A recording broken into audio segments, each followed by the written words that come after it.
Hello, everyone. And as normal on a Tuesday, we are here for our podcast, Fitness Business Growth. This is episode 11, 6 ways to improve retention. As always, I'm here with Mitch. We're going to roll the video and get this thing started.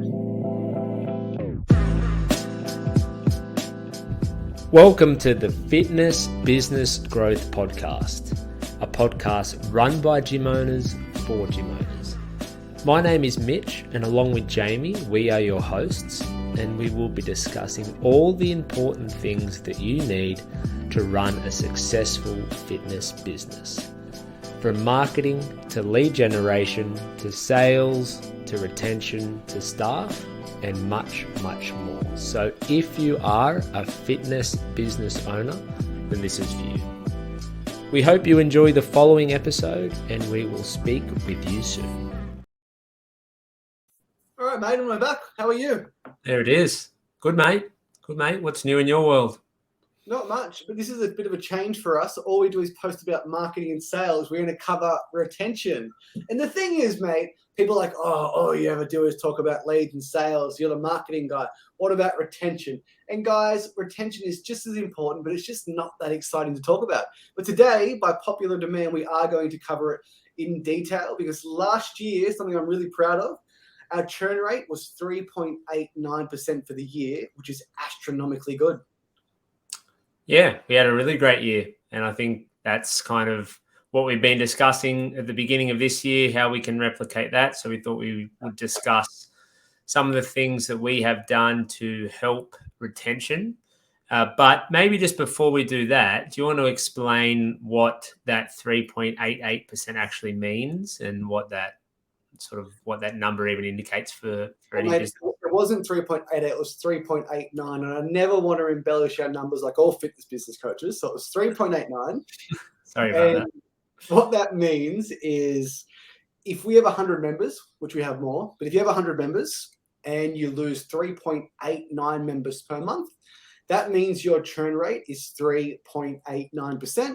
So over a 12-month period, let's say it was 4 members a month that we'd lost, 12 times 4, we'd lose 48 members a year, which means that if we get no leads, no sales at the end of the year, if we started with 100 members, we're going to end up with about 52. Now, mate, I know that will compound and get less and less and less, but let's just keep it simple for this example. Yeah, it's even for something that is at 4%, I think sort of the gold standard is somewhere between probably 5 to 7%. So we were under that, which was fantastic. And if we can do that again this year, we'll be over the moon. But it's when you are getting sort of upward of 8%, 9, 10% plus, that's when, using Jamie's example there, you're actually losing more members than you have each year. So if you've got 100 members and you've got a 10% churn rate, you're losing 10 each month, which is 120 in total. And you might think, how is that even possible if you've only got 100 members, but you're having members who join and then cancel, the churn, the back door is always open. So that's why it's really important to keep that number obviously as low as possible. Getting it to 0 is impossible because people live, they leave, they get sick, they break their leg, like whatever. But keeping that number sort of around that 5%, give or take 1 or 2% is a good aim point, I think, for anyone listening. I remember when I first started the industry, mate, back in 2012, I remember hearing something. It was just one of those things that gets thrown out of the industry, and I still hear it, that you will go through your entire database in 18 months, which is just fairly accurate. I didn't know what it meant at the time, but if you look at every single member you have in the gym, bye-bye. And that's a really, really scary thought. And that's where, I love marketing and sales because we're going to cover it today, but you just can't stop cancellations no matter what you do. It is just a part of owning a fitness business. Like the coffee shop has to buy new coffee beans. Get used to it, but there's a way to go about it. There's a way to improve it.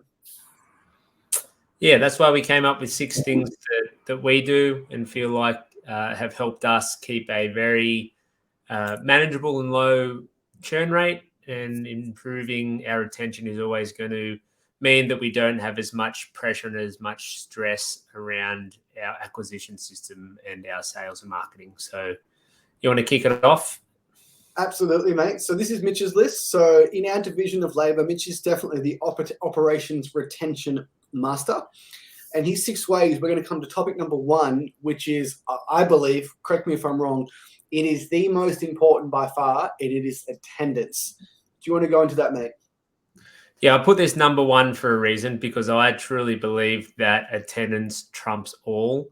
So if you have someone who is actively attending your gym, attending your group training sessions, attending your personal training sessions, and they are actively using the program and the service that they're paying for, there is a very high likelihood that they aren't going to cancel. Now, obviously, there are exceptions. If people are moving, they lose their job, they have some sort of horrific medical thing that comes up. But for the most part, if they're coming in, it means that they're enjoying the service, they're enjoying the program, they enjoy being part of your business. And if they are coming in regularly, whether that is, that 2 times a week, 3 times a week, 4 times a week, then they are far more likely to be there for not only the next month and the month after that, but for months to come. Well, mate, we've probably had 10,000 members in 15 years. Sorry, 7 years. We've probably had a couple of thousand cancellations. I think I can count on maybe 2 hands how many people have actually cancelled that were attending on average twice a week. Is that a fair statement? Yeah, I mean, it just doesn't happen very much. I mean, obviously we haven't kept track of it, but it's very, very rare that we will have someone reach out to us wanting to cancel just because they want to try something else, or they don't like our trainer, or they don't like the program, or they're not liking the direction of the business. Like, there are obviously things that can contribute to people wanting to leave if they are coming. I think all of those things that I just mentioned are a sign of needing to change things within your business. You've got a problem with your program, your staffing, your operations, but we've just never had that problem. We've always ran a pretty good show in that respect. So for us, it really is just a very simple equation that if people are attending regularly, then they are going to stay on. They're going to continue to get healthier and fitter and lose weight and get stronger and all those good things. But they enjoy being there. They like the environment. They like the culture. They like the community. They like being a part of it. So they're going to stick around. Back to sales and marketing for a second, mate. When someone says it's too expensive, it's pretty expensive if they're not using it. Well, that's right. Like, people cancel Netflix because Disney now have Marvel, Star Wars, and National Geography. They're going to cancel the $6 a week membership if they're not using it. And the thing is, like, I will die on this hill. I don't care how much they like you. I don't care how friendly you are with them. We've made jokes that if I was Dwayne "The Rock" Johnson and I had a member and they weren't attending 2 to 3 times a week, they'd call on The Rock to cancel, saying it's too expensive and they're too busy. Like, nothing else matters. Like, no one is going to pay $60 a week if they're not using the services. Ask yourself that question. Would you pay for a massage, for example, $60 a week that you were not going to, or would you think that massage is expensive? And it's interesting because personal training typically does have the best retention rate, but it also has nearly 100% attendance. You might have some people that are set up on like a prepaid thing, but typically with personal training, you're paying top dollar, depending on where you are in the world, $60, $80, $100, $120 for a session. But as long as they're coming in and they're attending that session, they're getting the value of what it is that they're paying for, then they're gonna keep paying and they're gonna keep showing up. So it's a bit of a different way to look at it. But obviously in a gym setting, group training, if they're not using the service that they're paying for every week or every month, then it's only a matter of time before you get a phone call. Yep.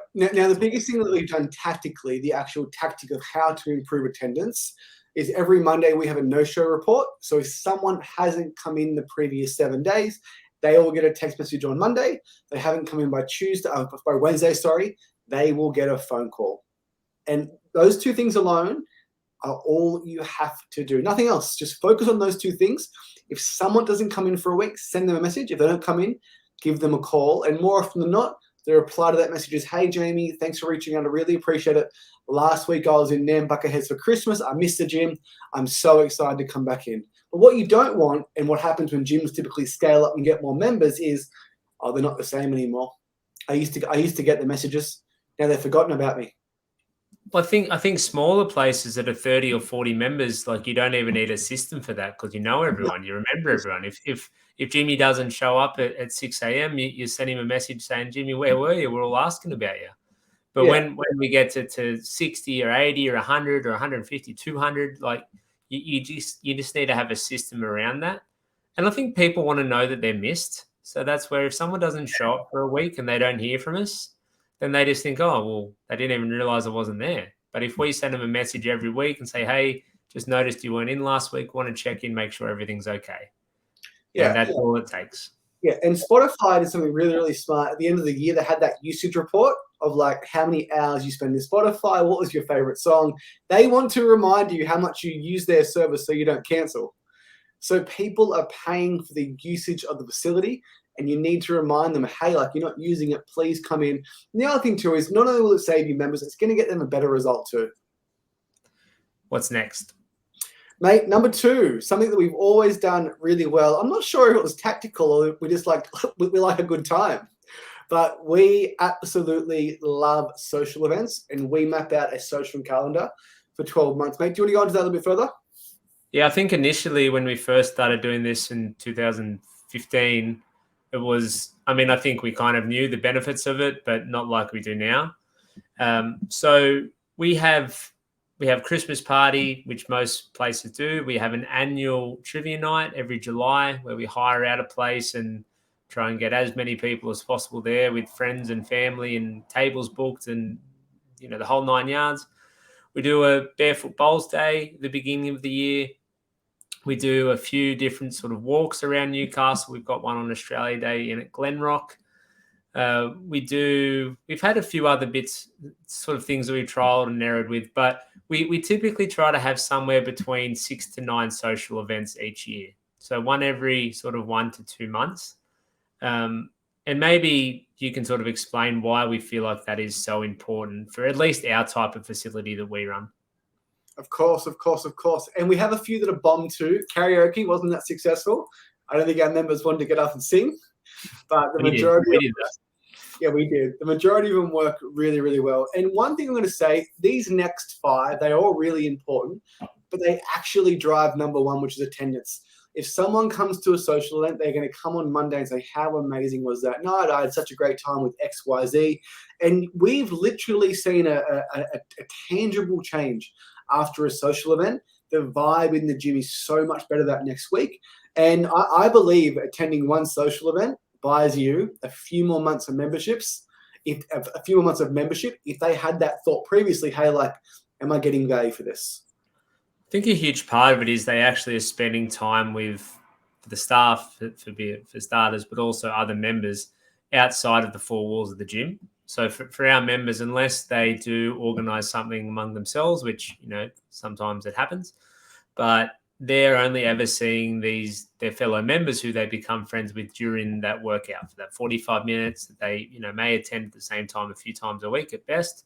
Whereas if we have days or nights or events like this every month or two, it gives them the opportunity to hang out for a few hours outside of the gym. They're not talking in between workouts or in between exercises.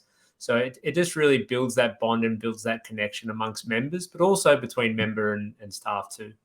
And the thing is, like, we work with women in their 40s and 50s, so sometimes it's their one night out of quarter, and they absolutely let the dogs out. And us and our trainers, we have little side bets of who's going to have the most fun. And they are just really, really great events. And one thing about personal trainers, it's not so bad today, but 5-6 years ago, we tried to portray this image of perfection of chicken and broccoli, no alcohol, no fun. And we're the exact opposite of that. We want our members to have fun, have that balance, but then still rock up Monday, even if they're a little bit tired, to that first session to drive attendance. Yeah, that's it. And for a lot of people, more to your point, like it is their only outlet that they have. Their life revolves around their kids, or revolves around their work, or revolves around their partners, friends and family and work. So having this for them, where they've got their own community, their own set of friends, their own group, and they can go out a few times a year and have some fun or do something, active, like I said, go for a big bushwalk with the group, then it's something that socially is really important for people too. Absolutely. Mate, let's move on to number 3. We slightly touched on it in number 1, but it's still really important, and that is just flat out great communication. Yeah, so obviously we spoke about our no-show list policy that we have every week.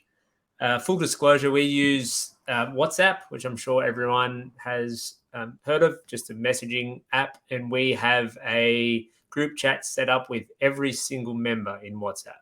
So we have a couple hundred members, and whenever they join, we take the time to set up a chat between them and between us trainers.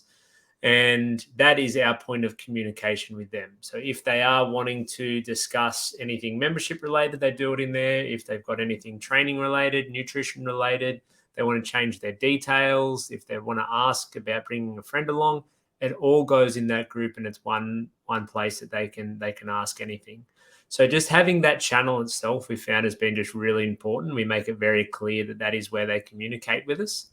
But on top of that, just the importance of communication itself. I think for gyms like ours, programs like ours, and the smaller operations, and by smaller, I mean not a big box gym with, hundreds or thousands of members, it is really important that we have running dialogue with our members, because gone are the days of the early 2010s and the late 2000s where someone joined up to a gym and you never hear from them again, and they forget they've got their membership and they have to come into the club to cancel. So those days are long gone. So we need to take that communication really seriously and make sure we have ongoing communication with them that's very easy for them to keep up with, and it's all in that WhatsApp chat to make things streamlined for them. Yeah, and the WhatsApp chat is great. WhatsApp chat is great. Sorry, if you do have a trainer who's, handling delivery and service, we don't ever, because we trust our staff so much, but you can actually seek mystery shop. You can go through WhatsApp, see every single piece of communication that's ever been sent. And mate, back to sales and marketing for 1 second. How dare you ask for a referral once every 6 months if you do not communicate with them regularly? It is so see-through. It is so transparent. But if you've got messages going out saying, hey, are you coming to our walk at Glenrock on Australia Day? Thanks for coming to karaoke. It was fun. By the way, we've got to bring a friend for free on Friday. It's a much more natural conversation. And we're not just always asking for something. We're generally making sure they're coming first, and then it allows us to ask for more stuff. Spot on. Mate, number 5 is number four, mate, is connection with other members and staff. And mate, I can't think of a better story than Brooke and Monica to explain the importance of the connection with the members and how much it does your job for you. So we touched on it a bit with the social events earlier, and how important that connection is amongst the members, and then members with staff too. But yeah, I won't use last names. We've got 2 members, Brooke and Monica, who used to come to the same time slot but didn't really know each other. They would, say hello and whatever. This was about 3 years ago, just before our first lockdown. Lockdown happened, as we all know. In 2020, we didn't really know what to do. People were going on walks and, we're lending out equipment and putting home workouts out and everything. But what happened with Brooke and Monica was they were both struggling a little bit with motivation in that period, like so many people did. So, and I was sort of keeping in touch with both of them. And I said to one of them, I think it was Brooke, I said, Brooke, would you mind if I passed your number on to Monica? She's another lady. You would have seen her at the gym. She's really struggling with motivation and struggling to get moving. So I was thinking you guys would be able to meet up and maybe do some walks together and be active together and keep each other in check. And she thought it was a great idea. Long story short, they did end up messaging. They organised, pretty regular walks during that 3-month lockdown. 3 years later, they're still great mates. They still work out together. They come to all the social events together, and they work out a couple of times a week, every single week, and have done for the last 3 years. And not only in 2 cancellations, they actually, both their partners now come to the gym too. And when you have that connection in the gym, the members will do the retention for you. We are at our Adamstown gym. Our 6:45 session is the click of clicks. No one gets in, no one gets out. And if someone is missing from that session, those members have a big group chat and they'll message them for us. And it really does make our gym a lot better. And mate, it's pretty hard. It's pretty easy to cancel a gym membership, but it's pretty hard to leave a community of people that you genuinely care about. it all goes back to attendance. If you have that community, that connection, they're going to be using the facility. They're going to come to the events, and if they miss the event, they're going to have FOMO. Then they'll be at the session Monday saying, "What happened? What happened?" So it all ties back into driving attendance.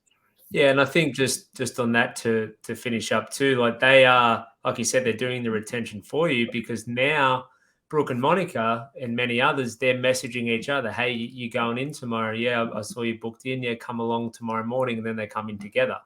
So if they were running that race solo, then they wouldn't really have that extra accountability buddy that we call, like we call them. But really find that that's just invaluable to have at least one really good friend in the gym, and sometimes you do have to facilitate and foster that friendship. And it is just sometimes about introducing people to each other and sharing numbers with their permission, and then it's off to the races from there. All these fitness business coaches will build out this big portal of a membership site to improve your gym, when it's just a good old-fashioned buddy system. Yeah, the system you learn in kindergarten. There's a reason they use it in schools. Yeah, I know. We're coming to topic number 5, which is a sensitive subject, one that I'm very, very, very passionate about, is contracts. Yeah, so this is something that is, I guess, a little bit debatable for some people. And we've kind of switched and changed a little bit on this over the years. But we find for us, it is a really important tool to get buy-in from the members and to have them just thinking a little bit more longer term with their fitness goals. So if they are wanting something no contract, I mean, I completely understand from a consumer standpoint why that is something that is desirable, that you can opt out at any time. But it is more about us just having the conversation with saying, well, what we're looking at isn't going to be solved in a fortnight or a month. There's a reason we have 6 and 12-month options. And that kind of ties in with, obviously, the revenue that we're wanting to generate through our facilities. But we also know that that's going to be what the consumer or the member truly needs to make the change that they're looking to make. A really good example, mate, is over Christmas and New Year when people like to freeze, right? It's very reasonable for someone to freeze for 2 or 3 weeks because they're going away with their family. If that is a month-to-month member, why wouldn't they just cancel and rejoin? But then you know what happens? They don't rejoin because they've lost all their motivation, all their drive to get back in the facility.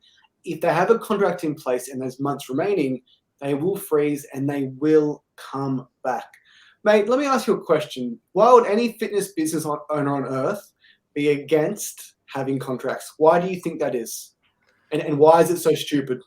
Well, I think it's probably comes from a personal standpoint where they don't like contracts. They don't like being quote unquote locked into something. So they think that they will portray that through their business because that's what people want. They think no one would sign up to contracts. I think it's an easier sell as well. So it's no contract, week to week, cancel whenever you want. But I truly believe a lot of owners who wouldn't have them is based off their own personal beliefs about them. And do you think there isn't any reason whatsoever to have to be non-contract over contracts? Can you think of one benefit?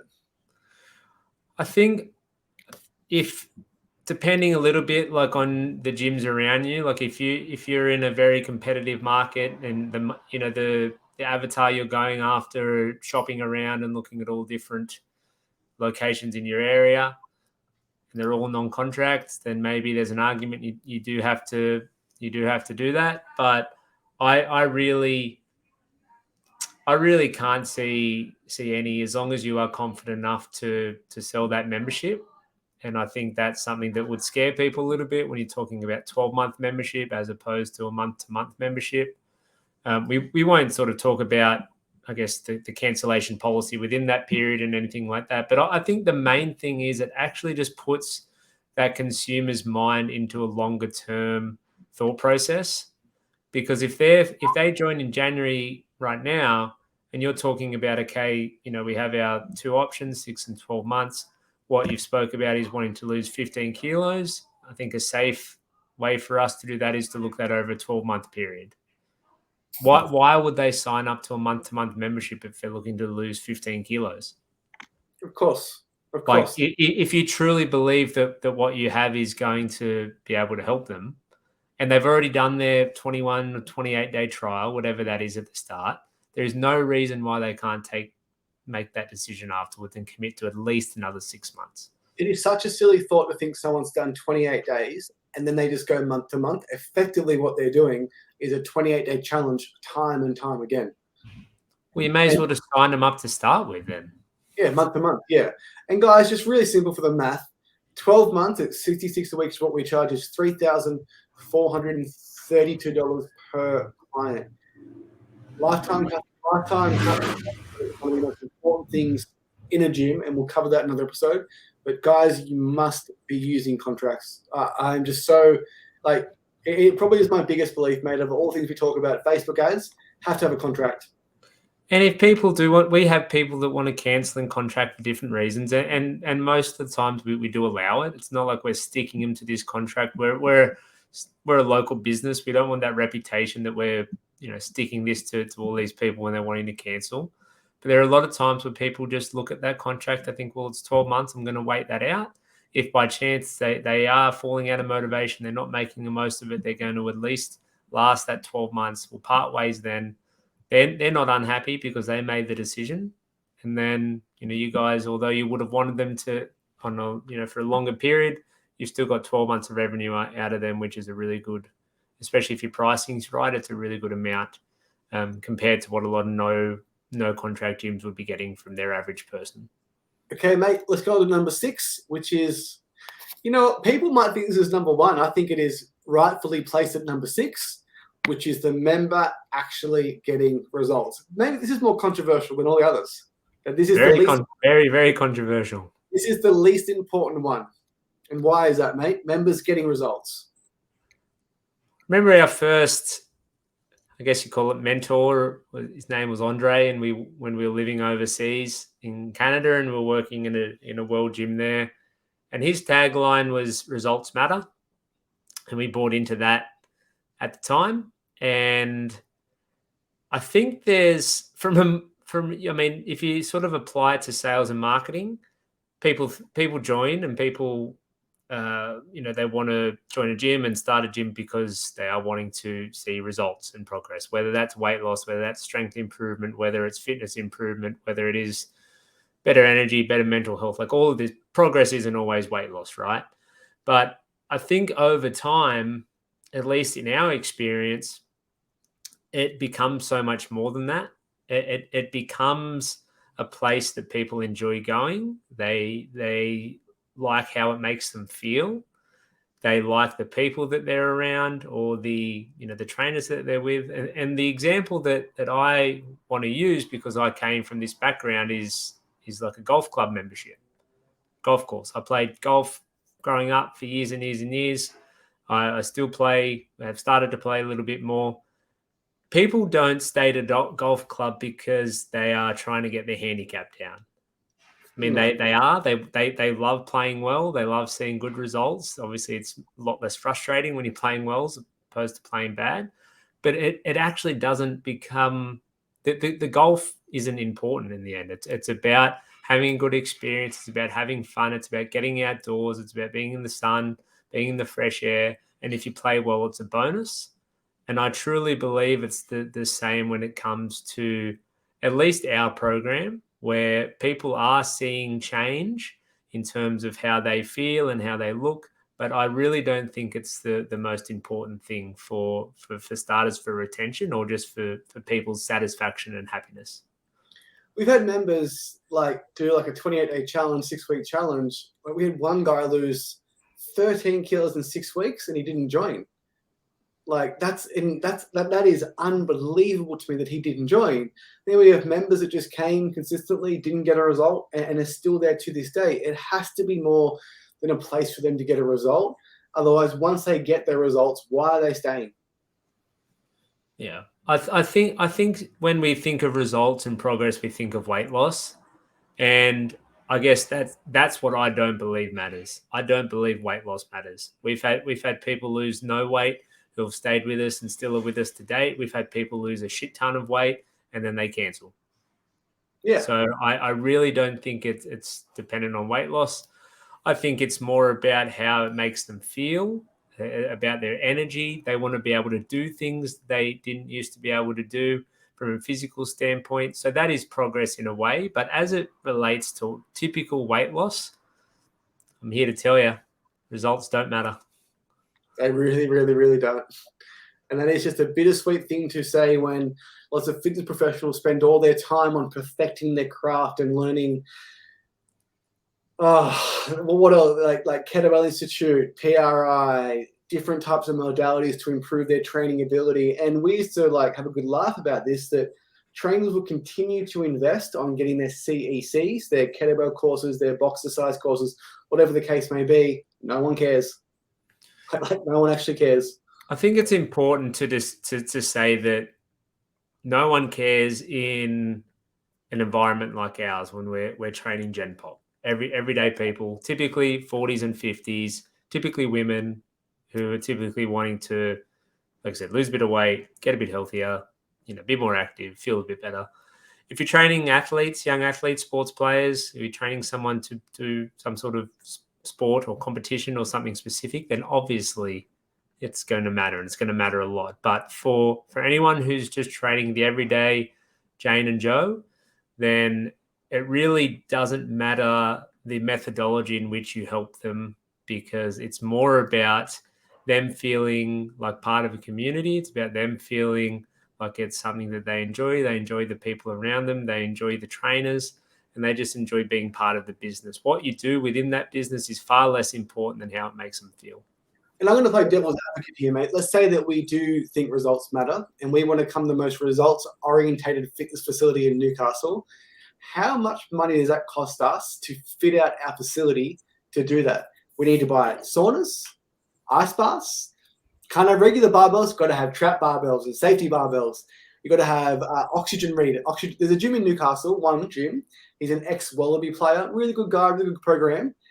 He works with performance athletes. And I don't know about you, mate, but I'm not a Wallaby. I could not help a rugby union player increase their 100-meter dash by half a second. No, it's just about staying in your lane too. Like if that is your niche, then by all means go for it. But yeah, you need a lot more resources to really be equipped with what people and everyone needs to see that change. So we've just gone the other route. And we've had a lot of people lose a lot of weight and leave. We've had people lose no weight and stay. We've had people lose weight and still with us. So I guess the point of this being the last one, I knew it would be, quite a discussion, but we find that it is important that people are seeing change in how they feel, in how they get through the workouts, how they see their strength, but even how quickly they do some workouts that we redo. But I really don't think that weight loss is a great way to, I guess, try to retain more members, because we've had a lot of instances where people have lost a lot of weight and moved on. Well, I'll make it in one succinct sentence. A world-class community is way more important than world-class results, unless you are training the top 1000% of athletes, which by definition, 999 gym owners aren't training those people. Agreed. Well, mate, let's wrap it up. Episode 11, as always. These episodes are flying by the way. Episode 11, 3 months we've been making podcasts for. Doing well. Awesome, guys. We do appreciate your attention. It is a valuable asset.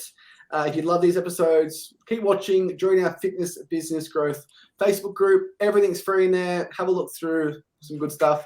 That not only that have we just passed out to our clients, that we still use today. Yeah, thanks for listening, guys. We'll talk to you again next week. All right, see you, everyone. Bye.